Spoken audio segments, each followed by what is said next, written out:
Hai Komstud, gimana kabar kalian? Pasti lagi struggle banget nih sama yang namanya kuliah online. Biasanya dan keseringannya, kalau pas lagi struggle gini bisa dijamin gak akan lepas dari mengeluh. Atau bahasa Jawanya tuh sambat.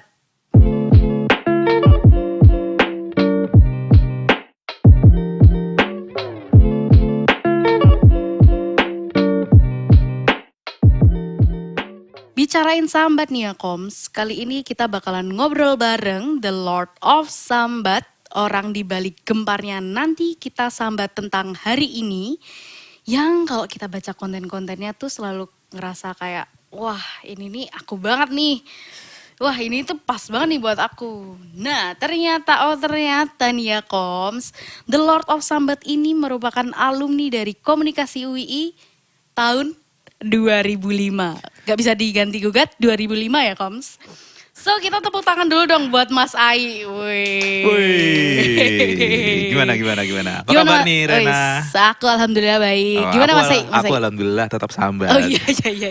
Selalu ya. Iya bener. Piye. Ada apa ini? Aku kok diundang di acara kayak gini nih.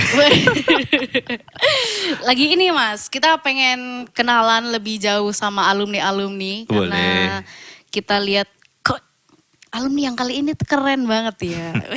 Biasa udah selama aku kuliah nih kekerenannya tuh ada 2 kali.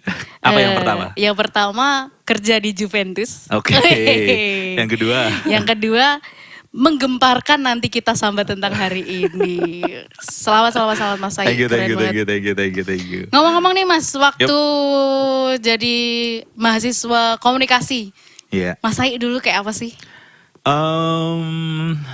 Kayaknya waktu itu aku sama kayak teman-teman yang lain tipenya karena waktu itu memang masih awal-awal komunikasi berdiri, jadi mungkin peraturannya mungkin belum seketat sekarang kali ya.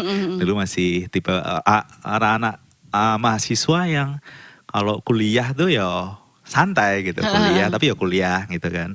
Terus tipenya yang kalau kuliah pulang nggak langsung pulang tapi nongkrong dulu. Oh iya bener. Kuliah sama nongkrongnya lama nongkrongnya. Iya bener. Kalau ya nongkrong dulu habis itu baru kuliah. Iya. Terus sering juga nongkrong sama dosen-dosen. Dulu dosen-dosen dulu mungkin kerjaannya belum sebanyak sekarang ya. Betul. Karena mahasiswanya belum banyak kan, jadi masih bisa diajak santai-santai. Jadi ya main sama dosen itu masih jadi hal yang menyenangkan dulu ya. Dan apa yang ngerokok bareng lah, main pingpong, terus bal-balan. Tapi itu masih bola. loh Mas. Sampai sekarang aku juga masih. Pingpong? Iya pingpong. Aku terakhir kali pingpong sama Pak Ali. Pak Ali? Oh ya, dulu sama Mas Anang kalau aku. Iya Pak Ali, Mas Anang tuh hobi banget tuh pingpong. Mas Anang? Mohon maaf Pak Anang. Lagi menyelesaikan studinya Pak Anang. Pak Raya itu dulu tipe mahasiswa yang gitulah yang nggak terlalu saklek dengan kuliah dan bisa menikmati hidupnya sebagai mahasiswa. Iya. Aku juga ngerasain mirip. Gak mirip lagi sih, sama kayak Mas Ai. Jadi kuliah tuh lebih banyak nongkrongnya. Dan kalau lagi di rumah kayak gini, lagi kuliah dari rumah gini, yang paling dikangenin ya itu nongkrongnya. Daripada kuliah. Bukan kuliahnya. Terus nih Mas, aku mau nanyakan kita, tadi Mas Ai cerita bahwa waktu kuliah tuh banyak santai-santainya. Gak mungkin dong kita santai-santai terus. Benar. Pasti ada saatnya Mas Ai itu sadar kayak, wah aku harus berubah nih. Ya. Nah itu kapan dan gimana ceritanya tuh Mas? Itu punya pikiran kayak gitu itu setelah cuti. Jadi setelah cuti, aku dulu termasuk mahasiswa yang memanfaatkan seluruh fasilitas kampus dengan sepenuh hati. Termasuk fasilitas cuti selama 2 tahun atau 4 semester yang diberikan oleh kampus. Gitu. Karena kan murah. Iya bener. Cuman bayar 25.000, gak bayar SPP. Oh dulu ya? Ya dulu saya gak punya uang kan, udah bayar SPP. Jadi mampunya cuma bayar cuti 25.000 kali 4. Selama berapa? Berarti 100.000 kan ya, alhamdulillah nggak bayar SPP. Tadi pertanyaan apa ya? Oh ya, habis cuti.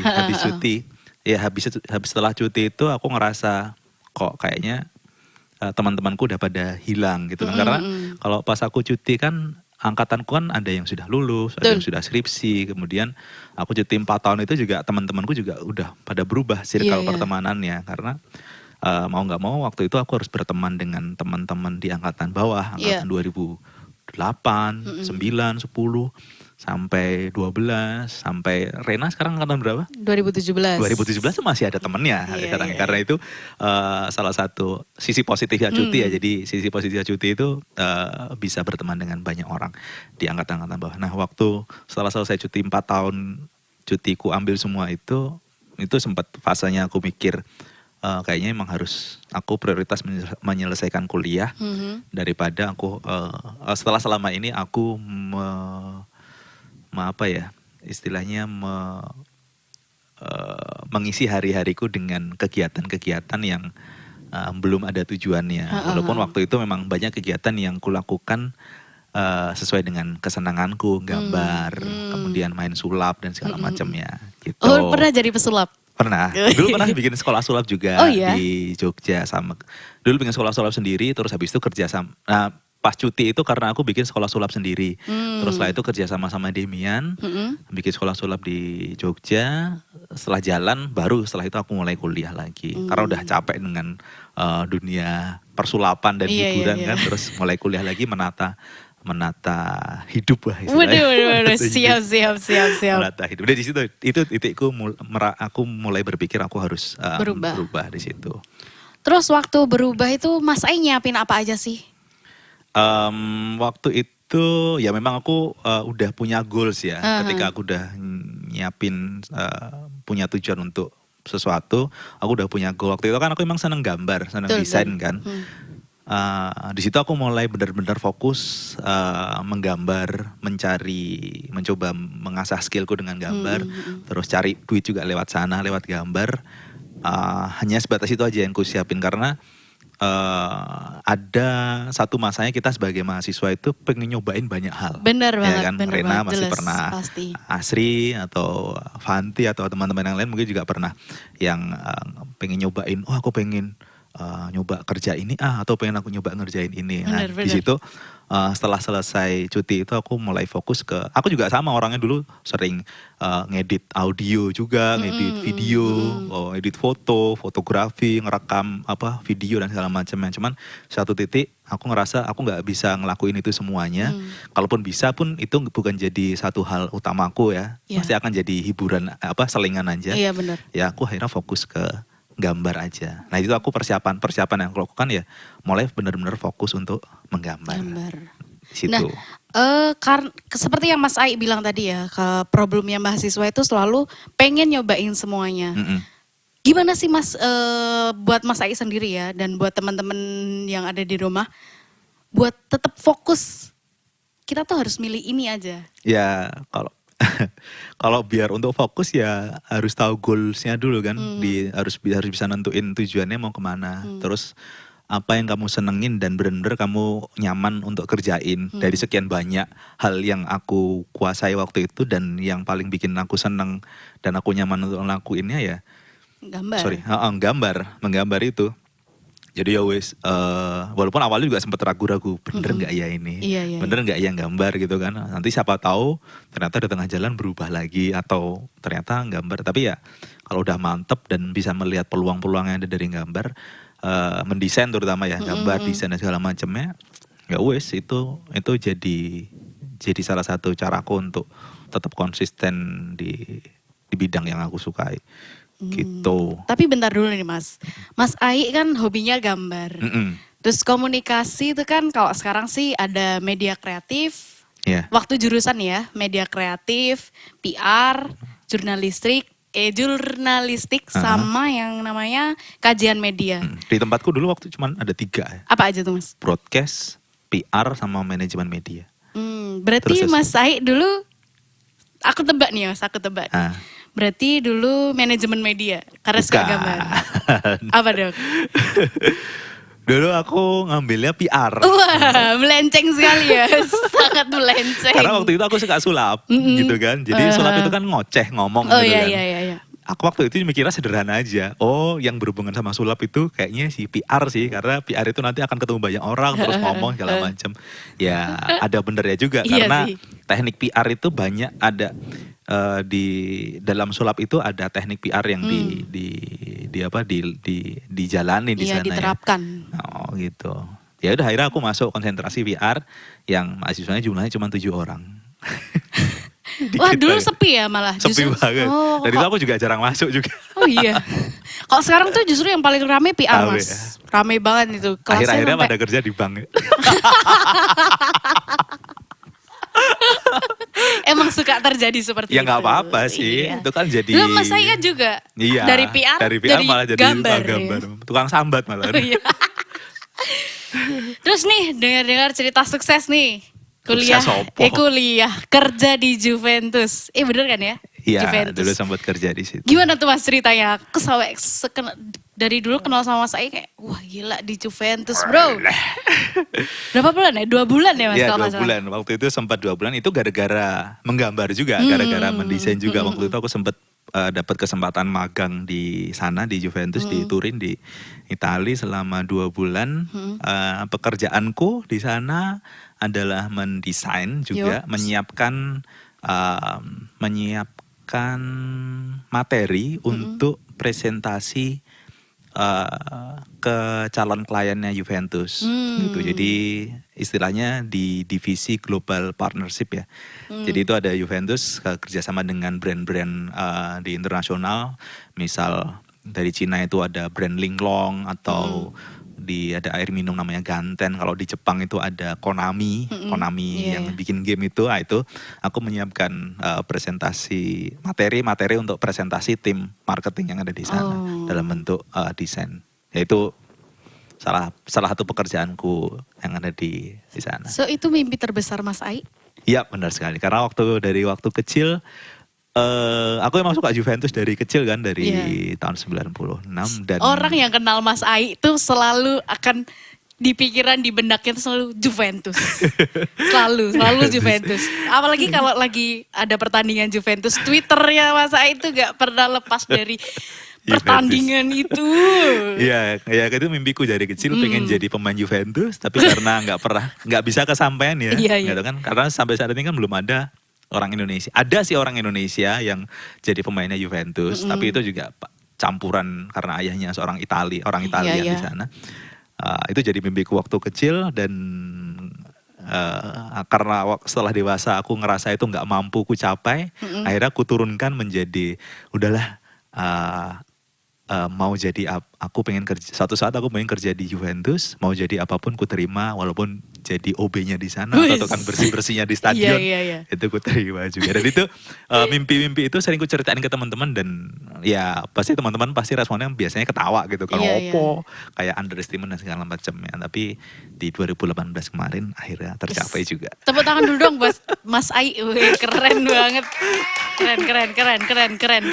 Sampai aku ngerasa ditinggal sama Mas Ai 2 bulan. Waduh, lama banget waktu itu rasanya. Habis dari Juventus, terus lama agak berdiam diri dulu. Bener kan Mas? Enggak begitu lama juga. Enggak begitu lama ya? Kan sekitar 2 bulan ya. 2 bulan dari sana. Karena aku pulang ke Indonesia bulan Oktober. Waktu itu karena sudah rindu dengan soto dan masak nasi padang. Iya, gitu, saya inget banget sambatanmu Mas. Pengen soto ya di sana, udah susah akhirnya dapat penjual soto. Terus ya udah setelah 2 bulan itu mulai mainan lagi di media sosial. Habis itu meledaklah nanti kita sambat tentang hari ini.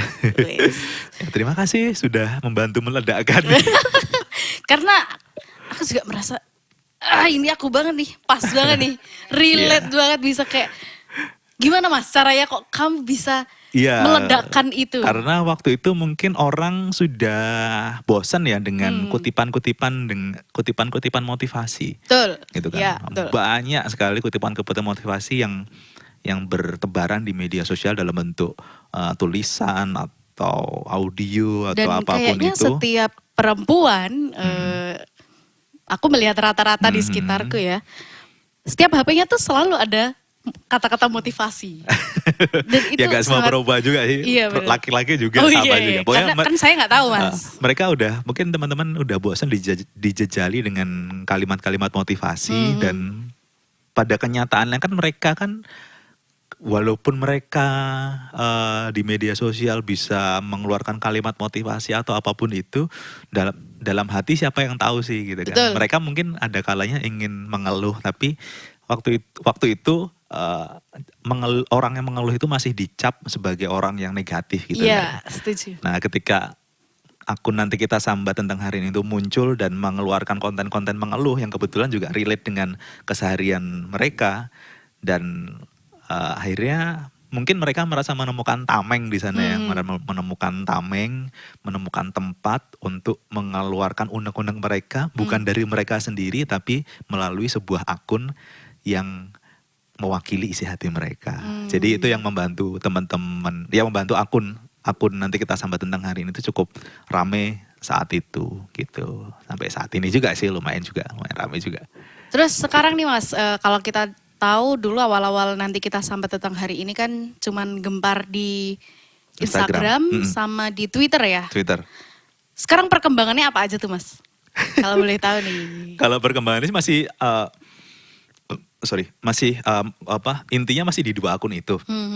Twitter sama Instagram gitu kan. Kemudian beralih ke podcast juga. Ada beralih ke podcast, kemudian memanfaatkan fitur-fitur yang ada di dua itu. Kalau ke YouTube sih belum. Yeah. Karena ke YouTube itu aku memang butuh, nggak bisa sendiri kan, harus Ya, ada tim. aku bisa kok Mas. Gak bisa. Gimana? Mungkin teman-teman dari komunikasi yang mau magang di tempatku juga bisa nanti. Oh, sebentar lagi aku magang sih. Asal ada. Ada, kalau magang di Serikat Sahabat-Sahabat ada gajinya. Oke, daftar. Daftar Ya Mas. walaupun gaji buat makan sama transport Iya. ya, yang penting kan dapat duit kan. Iya, lumayan lah gitu. Tadi tanya apa ya? Oh, perkembangannya gimana? Perkembangannya untuk dari sisi platform masih di Instagram sama Twitter. Perkembangan followersnya memang banyak. Di Twitter udah ada 820.000 follower sampai hari ini. Di Instagram 150 ribuan follower. Dan itu lebih besar dari Mana? si Nanti Kita Cerita ya. Di Twitter. Di Twitter. Kalau di Instagram masih banyak Nanti Kita Cerita Tentang Hari Ini gitu kan. Karena emang mereka fokusnya di Instagram. Iya, benar.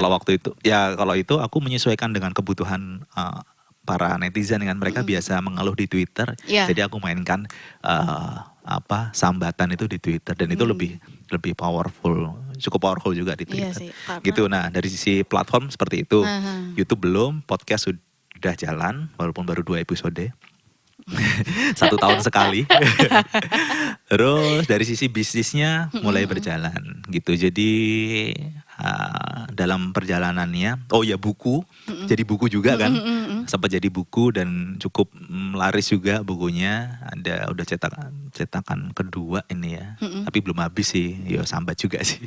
Mungkin kemahalan kali ya. Tapi ya Mungkin nggak bisa apa-apa. dipromosi ke teman-teman. Bisa boleh. Dapatkan buku Nanti Kita Sambat Tentang Hari Ini di Gramedia terdekat di kota Anda. Siap. Dengan harga yang marai sambat. 120.000 Motaro. Apakah masih dapat kaos? Enggak lah, enak Enggak. wae. Kalau aku yang beli dapat nggak? Enggak. Langsung ditolak enggak? Terus di sisi bisnisnya jalan. Aku dapat rekan partner untuk membuat Nanti Kita Sambat Tentang Hari Ini itu extended business ya.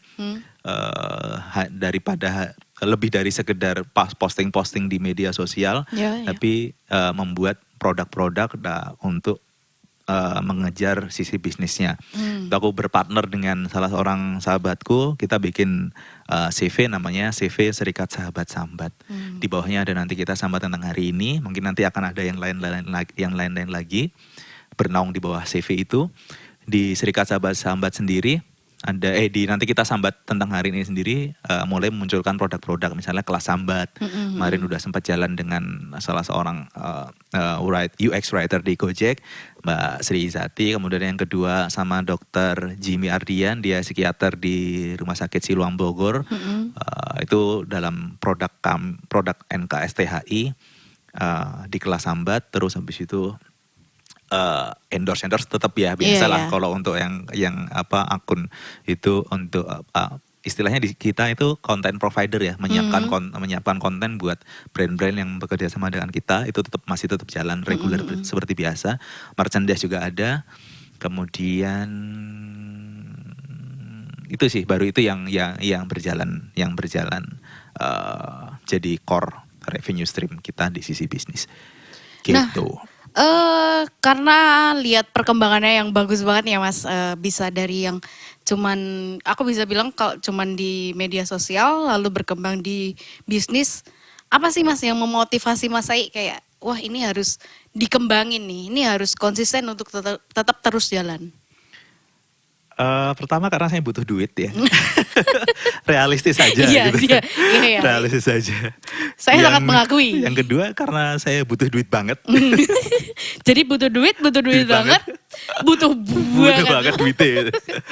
Yang ketiga ya satu sisi pertama butuh duit itu realistis saja yang pertama. Yang kedua di satu sisi aku nggak pengen menikmati semuanya ini sendirian. Ya. Gitu kan. Bisa aja aku menghandle semuanya ini sendirian. Semua keuntungan dari sisi value ekonomi dan segala macamnya aku ambil. Cuman ketika aku ngobrol dengan sahabatku itu berkaitan dengan model bisnis yang dia jalanin segala macamnya, aku jadi mikir oh ya sih ini bisnis, kalau udah jadi bisnis, kalau kita udah punya nilai ekonomi dan segala macamnya, gak berkah kalau cuma dimakan sendiri gitu. Iya. Jadi harus dibagi-bagi. Akhirnya Yes. waktu itu Saya siap. ya istilahnya tetap dibagi-bagi ya, walaupun nggak seberapa, saya sedikit-sedikit tapi ada banyak orang yang bisa menikmati gitu. Akhirnya ya itu yang bikin aku memutuskan ini untuk jadi bisnis gitu, bukan untuk aku sendiri tapi untuk aku bagi-bagi dengan orang-orang lain. Sampai saat ini untuk staff sendiri termasuk aku ada 4 orang staff intinya, kemudian ada anak magang 2 yang bekerja di situ. Dan itu semuanya bergaji semua, termasuk aku. Jadi aku juga digaji, gaji bulanan. Gaji bulananku ya kayak gaji pegawai-pegawai gitu. Nggak mentang-mentang ini akunku, aku mendapatkan banyak dan segala macam. Memang dari aku tetap mendapatkan gaji dari gaji bulanan gitu. Jadi ya istilahnya gimana ya, kalau kamu dapat duit banyak, rezeki banyak, maka sendiri nggak berkah, bagi-bagi wae. Oh, siap. Pelajaran baru nih. Meskipun sambat tetap kudu duwe manfaat. Wis, siap banget. Boleh ya kita captionin meskipun sambat Tetap tetap kudu duwe manfaat. kudu duwe manfaat. Kita udah cerita tentang lahirnya sih nanti kita sambat tentang hari Bener. ini sama perkembangannya nanti kita sambat tentang hari ini. Pernah nggak sih Mas awal-awal nih, aku balik lagi nih ya pertanyaannya. Pernah nggak sih kepikiran bahwa nanti kita sambat tentang hari ini tuh semeledak ini? Nggak kepikiran banget sih, tapi mungkin karena udah di plan ya, bukan plan sih. Maksudnya ya memang ada kepinginan untuk akun ini bertumbuh besar gitu kan. Di awal-awal pun aku juga udah menganalisa akan seberapa besar pertumbuhan akun ini gitu. Cuman kalau sampai sebanyak ini pengikutnya di Twitter terutama ya, itu juga nggak kepikiran juga. Karena memang dulu niatnya begitu. Udah bikin akun terus rame, terus udah pengennya cuman bikin buku aja gitu loh. Karena dulu kan memang pengen nulis kan, pengen nulis, pengen bikin buku, tapi nggak tahu mau bikin buku apa. Sing dadi malah buku sambatan, buku isinya sambatan tok, payu ono sing tuku meneh.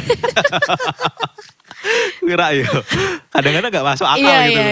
Udah tuku, tapi ya karena mungkin relate dengan mereka pengen punya koleksi buku yang isinya sambatan ya wes. Ya hanya sebatas itu. Tapi kalau sampai ke bisnis itu mimpiku yang lain lagi, dan alhamdulillah bisa terrealisasikan lah. Oke, kalau aku boleh ambil kesimpulan nih ya Mas. Berarti Mas Ai ini bisa sejauh ini karena kekonsistensiannya Mas Ai dalam hobinya, dalam passionnya. Bener gak sih Mas?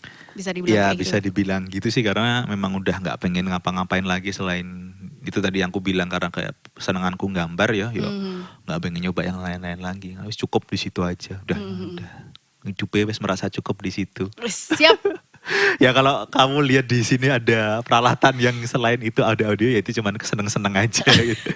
Cuman untuk main menyalurkan band rasa stres ya. Karena kadang-kadang kalau gambar banyak itu kan juga apalagi kalau ada klien dan segala macam yang menuntut ini itu dalam waktu dekat, kadang-kadang butuh hiburan juga ya.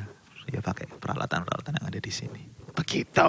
Oke, boleh dong Mas, ini terakhir ya dari aku, boleh dong minta saran, saran, arahan buat teman-teman Komstud di rumah yang sekarang lagi bimbang nih, mau pilih, aku harus ngembangin diriku kemana ya? Apa yang harus kupilih ya?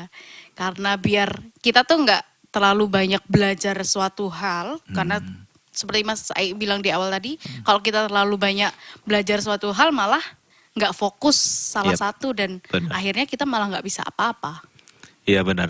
Oke, untuk untuk yang kayak gitu sih, kalau misalnya teman-teman sekarang udah terlanjur mencoba banyak hal gitu kan, terus ngerasa bingung atau mana yang besok bisa menjamin masa depanku gitu kan, mungkin bisa balik lagi ke menyadari wadah dari teman-teman sendiri. Wadah itu maksudnya kemampuan kemampuan energi, waktu dan segala macamnya.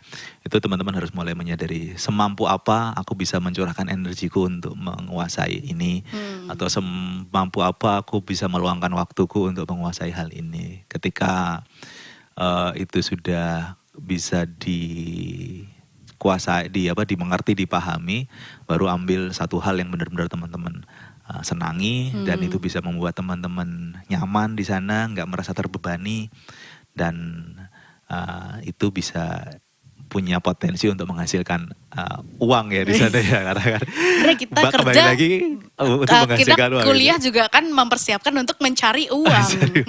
Menciptakan lapangan Oh pekerjaan. iya betul. Anda itu. Oke, ya kalian juga bisa gitu. Balik lagi ke apa yang pengen teman-teman, apa yang paling teman-teman senangi, ya fokus aja ke situ dan tentukan goalsmu mau kemana.